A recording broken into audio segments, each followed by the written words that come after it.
Hello, Couch Coach Emma here, cookery specialist, and I burnt my stock pot. But you know what? That's proper carbonised, and it's like going to be like biochar in my compost heap. So I'm not complaining, and I am going to actually renovate this pan. So follow for more tips on how to unruin your pan. This proves I'm human, and we're always being asked, aren't we, to prove that we're not a robot. And I've been seeing so much stuff lately of you with Barbara O'Neill that doesn't actually sound like Barbara O'Neill. It sounds like an AI version of Barbara O'Neill, giving advice, and it's like, who can we trust? I really don't know. Anyway, I'm inviting you into my kitchen to see me making mistakes, to show you that actually it doesn't really matter and we can sort it all out. I'm just wondering about AI mimicking people. There's a lady, I don't know if I can talk about it here actually, I'll put the link in the comments. There's lots of, what I want to talk about is sensory perception, because this is gut related. So I'm dealing with kids who are autistic and got ADHD and OCD and all of these acronyms. My daughter was labelled as ODD, which means in their nomenclature, obsessive, is it ODD? Obsessive, oh crikey, I can't even remember, which just shows how much I don't pay attention to it. Defiance disorder, that's what it was called, obsessive and defiance disorder. These sensory perceptions are due to our nerves not working properly because they are malnourished, because we need animal fats and we're all a bit starved of animal fats. So if your nerves aren't working properly, that means your perceptions are off. So you're not smelling things correctly, you're not seeing things correctly, or you're not feeling things correctly. So the kids who have autism often, they have an aversion to textures in their mouths.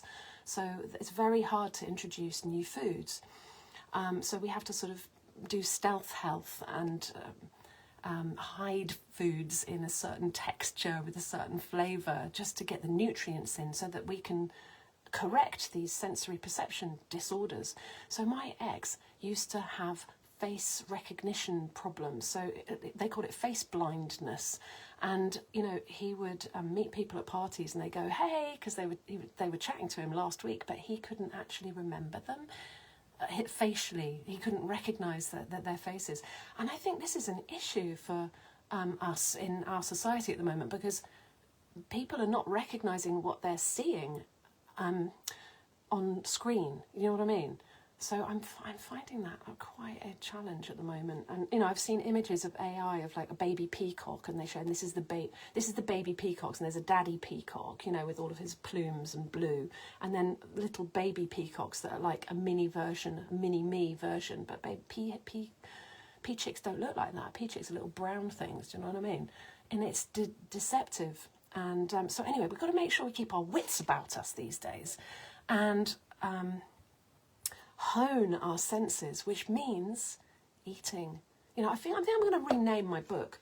It's not going to be Bagel Goggles, Take Them Off, See the Food as Medicine. I think I'm going to rename it Bagel Goggles, Take Them Off, See Meat as Medicine, because I'm helping so many people lately by going kind of no plant-ish gaps.